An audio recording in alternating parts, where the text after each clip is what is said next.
In many settings that engage in extrapolative world building, we find an individual, a group, or a nation that determines that necromancy isn't that bad. It's an excellent labour-saving device, after all. It's basically recycling. It's not like the dead are using their bodies for anything in particular, right? These are all examples of arguments commonly made, but I think what people often miss in these broad abstractions are the real effects that such policies place on people. So is raising the dead ethical, or can we make it ethical? Let's figure this out.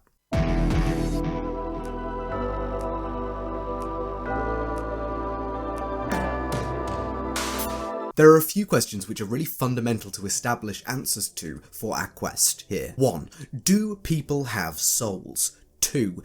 Can these souls be reunited with their bodies? And 3.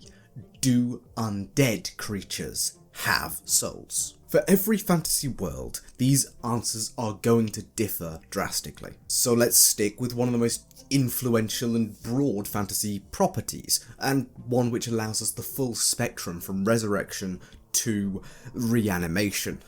D&D. So, in a world playing by D&D's rules, the answers are: generally yes, people have souls. Generally yes, souls can be brought back, hewn back together with bodies. And generally no, undead are usually not considered ensouled. But there is a fourth very important question. Who knows these things? If our fantasy citizens are working with incomplete data, they may find poor ethical solutions. In the case that a person believed that undead created from a specific type of ritual do actually have their souls returned to them, then reanimation becomes in effect no different to resurrection. As seen in Eberron with the Areni, with their undying court of ancestors still walking among the populace. If an individual becomes aware by a trusted authority that an afterlife is real and which afterlife their loved one has gone, then we add further complexity. A value judgment must be made on the soul's behalf, whether their happiness is best served by remaining in their afterlife or returning to the mortal world. Thus, in some settings that are not D&D for a reason we'll talk about later, even resurrection is sometimes unethical, as it robs a soul of its autonomy and a chance at bliss or an afterlife at this particular moment. Alternatively, perhaps resurrection becomes a moral imperative if you know that a soul is to be tortured eternally. Unless we adopt a particularly fatalistic outlook that their choices are what has led them to this particular afterlife as a consequence of their actions, and nothing should intercede in that process. As mentioned earlier, D&D sidesteps this particular problem by instituting a consent system, by which a creature cannot be revived if it is not free and willing. So, in this system, a soul can refuse resurrection. No such availability, however, is made for reanimation. This is ostensibly because the reanimating force is not the soul, but the caster's magic. Right? Well, not always. See, there are some creatures who are undead and either have or are explicitly souls that remain in the mortal realm. Creatures like revenants, will-o'-wisps, and ghosts, for instance. In 5th edition, there is currently no way to summon a will-o'-wisp or revenant directly, but with Summon Undead you can absolutely summon a quote ghostly spirit. Whether we describe it as bending a local ghost to your service or creating one anew from your own magic, this raises some serious questions. This is without mentioning that a necromancer wizard can quite literally take control of the autonomy of unwilling souls at 14th level, including any ghosts, will-o'-wisps, or revenants, who can even be player options. So the line is incredibly muddied. We cannot differentiate between spells which require the soul's consent and spells which require no consent from the soul, because necromancers of sufficient power can overpower even beings which have souls, or which are souls. Will-o-wisps are quite literally described in the Monster Manual as the souls of evil beings. The common recycling argument is looking a little more shaky now, especially because ghosts and will-o-wisps are souls specifically divorced from bodies, but both the body and the soul exist in the same plane of existence. In the case of an evil individual who drowns alone in a bog and returns as a wisp, this creature exists as a corpse and a soul in the same locale, in the same very bog. Should a necromancer pull the body out of the bog and invade it with animated spirit, is that a violation of the soul's autonomy or not? It's very, very unclear. One assumes that the created will-o-wisp would have something to say about that particular violation, although because will-o-wisps are inherently evil creatures, maybe that's in some way ethically justifiable. I'm not going to even get into the notion of codified evil creatures in this point. But this is all very Christian coded. What if we're actually operating under other systems or assumptions? If, for example, there's a possibility of reincarnation, how do we decide which body is which soul's? Surely, if someone has moved on to a new form, their old body is just there to feed the worms, there to exist in nature. Maybe it is at this point simple recycling, if we can prove it. D&D does have a spell which reincarnates individuals, and it is my personal favourite form of resurrection mechanics in storytelling, but that's kind of by the by. Reincarnation opens up this whole other can of worms. If there's a long and broken chain of bodies that have soulless inhabited over the past, what can we do, or what can't we do with those bodies? Does the soul have a right to them or not?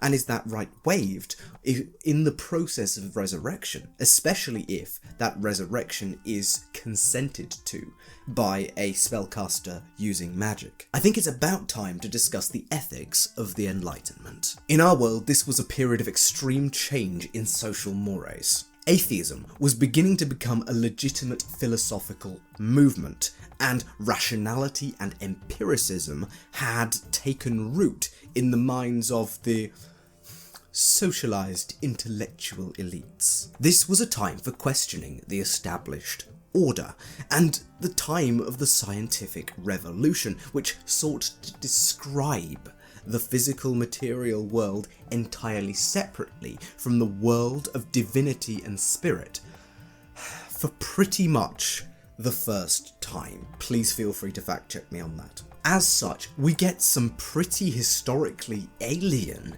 ethical systems being developed, most notably utilitarianism. This posits that the greatest good is served by maximising good for every person, in essence. Considering animated skeletons and zombies are not usually considered among the ranks of ensouled persons, making use of these creatures for the collective good of people may be a morally justifiable or a morally necessary act under utilitarianism. Indeed, in the post-Enlightenment hyper-capitalistic modern world, which in many countries assumes faith to be a secondary concern, I can easily envision a zombie workforce properly controlled to be championed as a novel, if morbid, labour-saving device. Indeed, if we got over the shock of magic being real, I would not be surprised if the UK eventually legalised undead labour,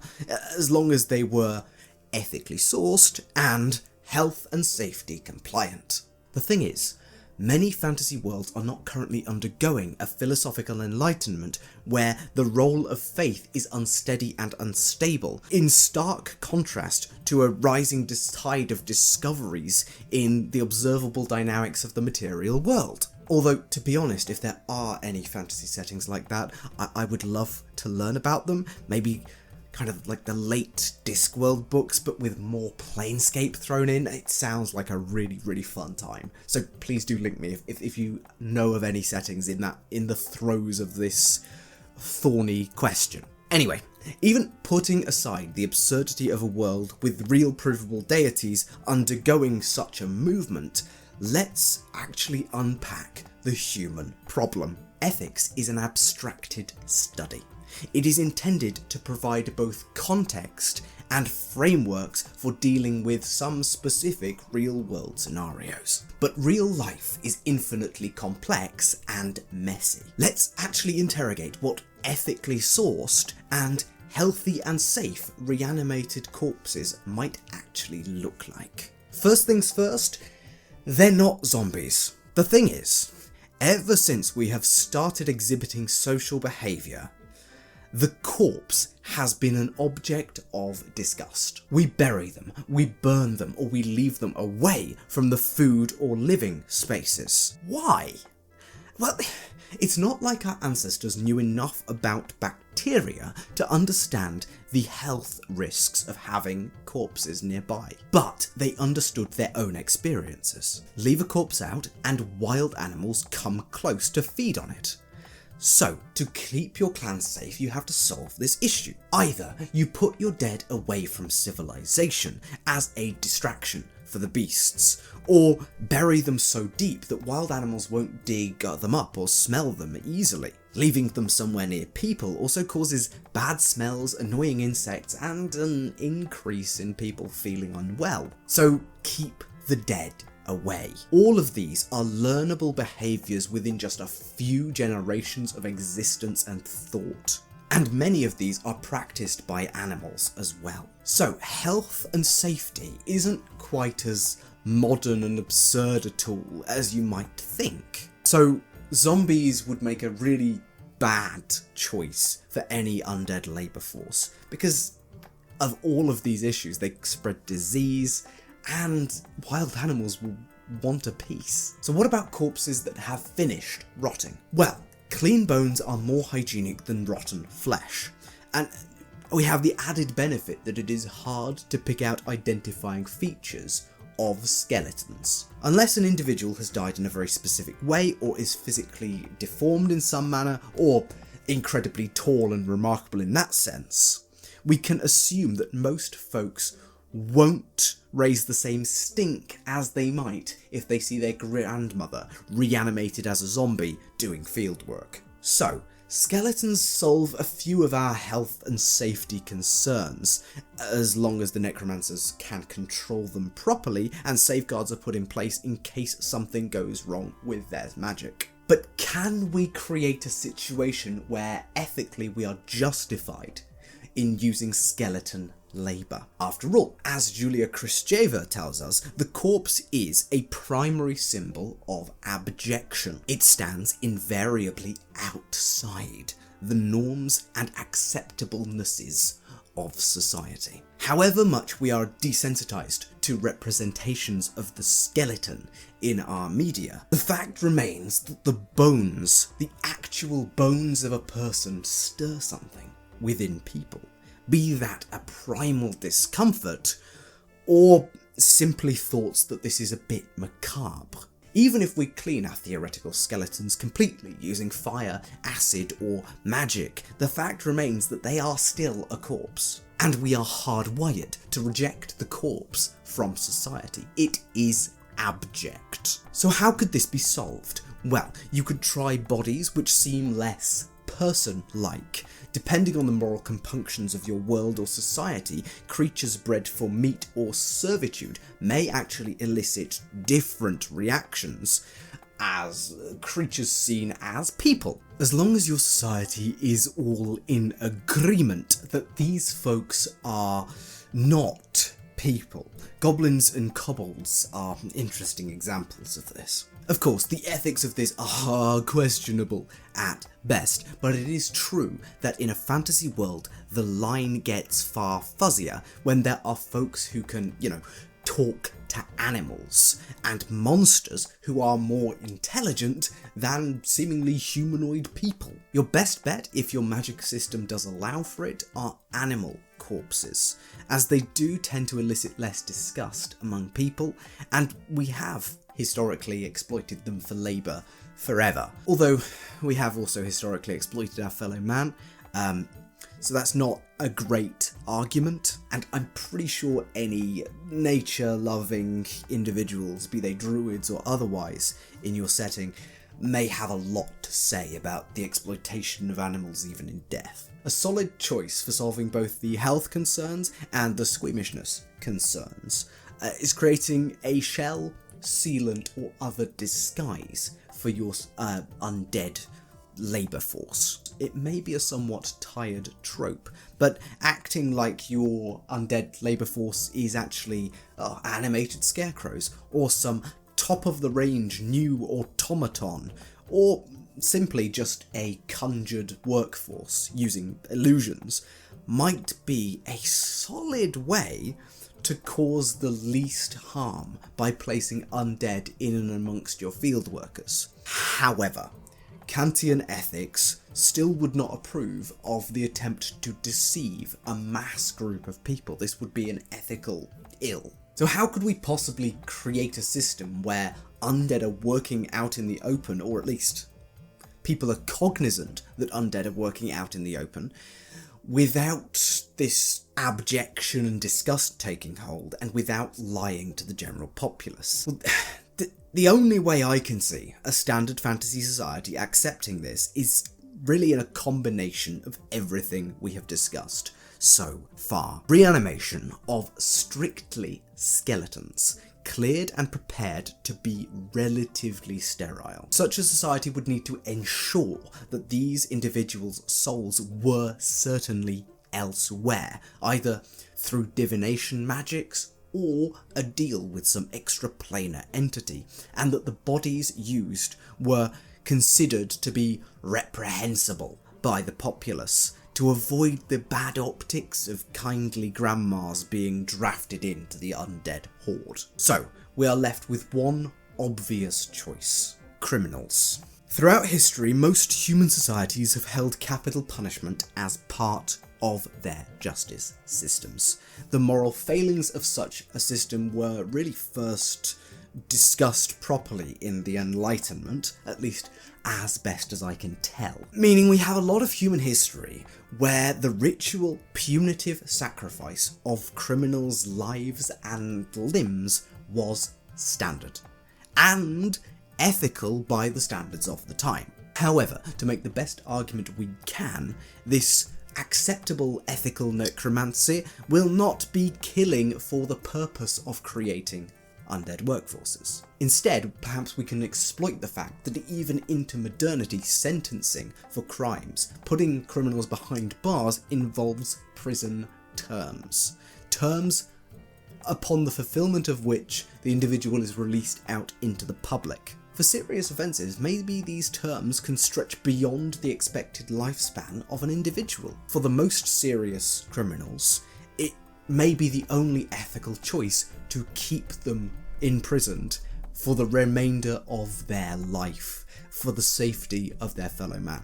Again, the ethics of crime and punishment are a little beyond the scope of this video, so please, if you do find that interesting, get in the comments and tear me apart. As such, any individual who dies before their prison term is served may have the choice, or perhaps be forced by law, to spend the rest of this term as an undead labourer, working to repay the community. Even in modernity, we see a distinctive lack of sympathy for prisoners, which, though quite personally distressing, does mean that this would most likely be a popular policy measure. But we're not here to be popular, we are here to be ethical, and the attempt is to make an undead labour force at least ethically justifiable. And as such, co-opting the justice system, as long as the system is just, seems like a reasonable way to go. Bodies would in this system only be able to remain animated undead as long as they have left in their stated terms.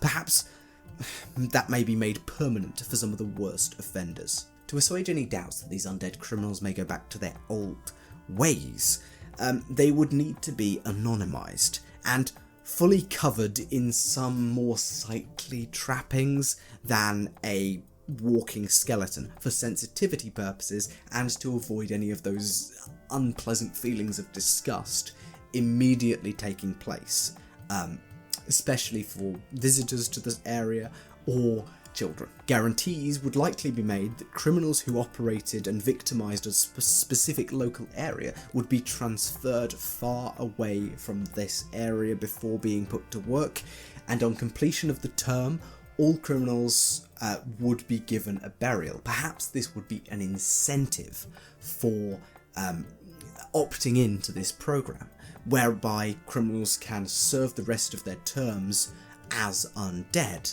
before being laid to rest in a proper ceremony. This might, in fairness, unintentionally create a rather problematic tiering of species, though, as hiding all identifying markers, such as height, build, or, horns, might be tricky, and also longer-lived species would be far less commonly put to work in this way. In fact, an elf who is punished thusly may well be the only corpse of the elven persuasion, making this whole anonymity thing a little purposeless. Nonetheless, this is about the best I can do. Corpses that are determined to hold absolutely no ensouled connection are put to work for the good of the public who they have wronged, under a regulated and transparent system which minimises deception while avoiding unpleasant associations, which also holds recorded accountability among the justice system, including limited terms of use. Of course, there are abuse cases and questions that must be asked of the necromancers who might be running this program, but that's about as good as I can get it. Do let me know if you think it can be done better, more ethically. Please do get in the comments and give me your own theories, your own workings out to make this as ethically viable as we can, either in the context of a pseudo-medieval fantasy society, or as I've tried to do in this video, in a mid to post-Enlightenment world. And if you want more videos in this vein, please do let me know by subscribing and letting me know in the comments. It is, of course, October, after all, the spookiest month of them all. But with that said, thank you so much for watching. I have been Tom, otherwise known as the Grungeon Master, and I will see you in the next video.